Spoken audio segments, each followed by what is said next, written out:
Jo kauan sitten on tässä maassa osattu käsitellä taitavasti puuta, vieläpä varsin vähäisin työvälinein.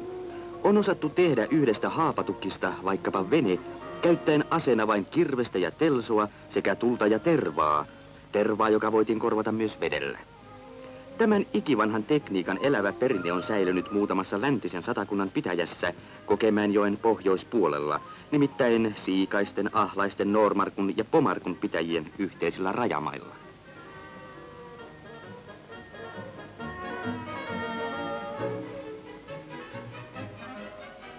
Kun mestari on veistänyt sopivan mittaisen haapatukin silmämääräisesti hahmolleen, alkaa sisustan onteloiminen. Jokaisen kirveeniskun täytyy sattua paikalleen, muuten haapiosta tulee susi.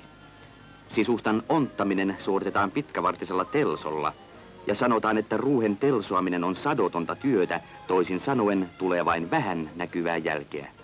Ensin veistetään 10 senttiä leveä suora syvennys, ja vasta sen jälkeen aletaan kovertaa reunoja sisältä. Alkutelsouksessa lyödään rohkeasti, silloin ei vielä ole pelkoa puun puhkimenemisestä. Loppu on suoritettava varovasti. Kun ulkopinta on kaikin puolin tasoiteltu lopulliseen muotoonsa, on sisuskin muodostettava samanlaiseksi, jolloin laita on kaikkialla yhtä paksua. Mestareilla ei ole tätä varten minkäänlaisia mittatikkuja, vaan hän arvioi kaiken silmällään ja sormen päillään suorittaessaan kovahöylällä sisäpuolen viimeistä silausta.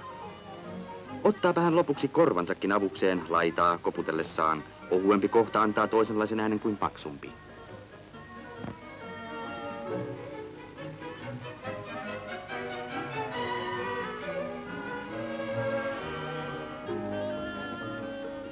Ohueksi koverretun rungon jatkokäsittely tapahtuu tulen ja tervan avulla.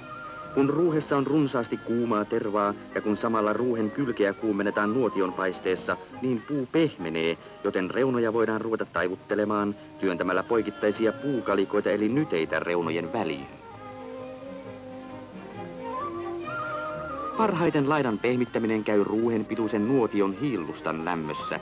Kun lämpöä on niin paljon, että terva sisällä alkaa kiehua, on parasta toimia. Puu on silloin pehmeimmillään.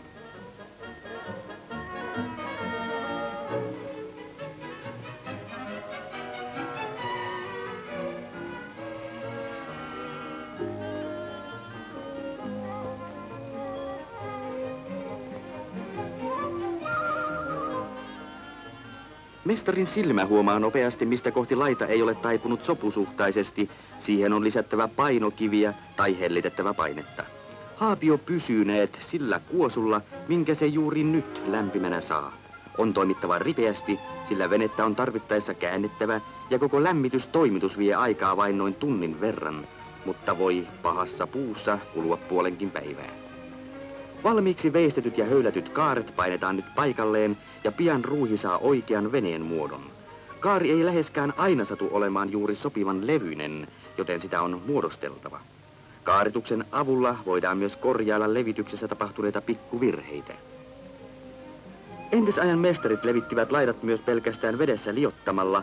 Onteloitu ruuhi upotettiin kivien avulla lämpimään lahden poukamaan, ja jo vuorokauden kuluttua saattoi ensimmäisen poikkipulkan työntää reunojen väliin. Jonkin päivän kuluttua, jos ilmat olivat lämpimät, laidat olivat pehmeää kuin nahka.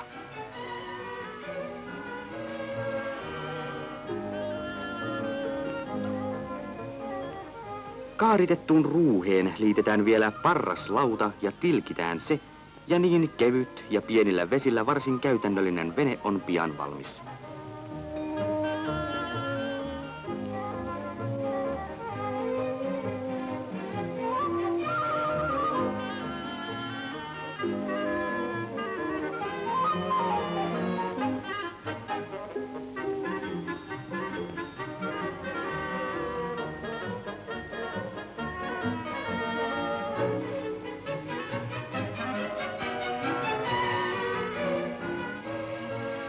Haaparuuhtansa vanhat satakuntalaiset ovat soutaneet meloen kuin eskimot kajakkejaan.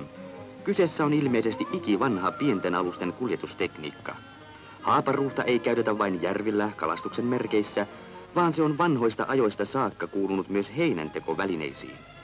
Kun entisaikaan heinää ei kasvatettu viljellyillä mailla, vaan kaikki koottiin luonnonvaraisilta kasvupaikoilta, niin kuuluivat kortteet ja vesisarat myös tärkeisiin rehukasveihin. Niiden niitossa ja keruussa haaparuuhi kevyenä ja matalassa kulkevana oli mainio ja välttämätön apuneuvo.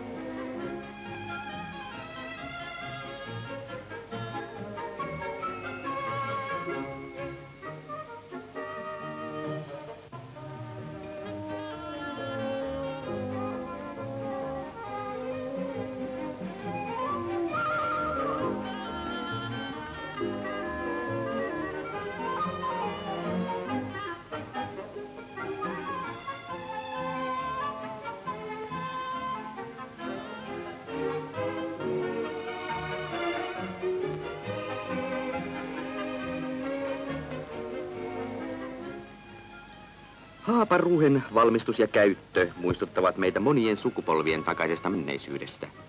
Nykyiset haaparuuhen melojat voisimme helposti siirtää muutamia vuosisatoja taaksepäin ja nähdä heissä erämiehiä pyyntivesillään kaukana saloilla.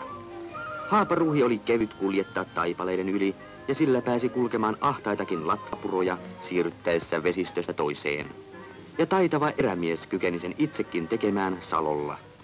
Haaparuuhi on kappale muinaista eräelämää, kaunis näyte kätevyydestä ja tarkoituksenmukaisuudesta.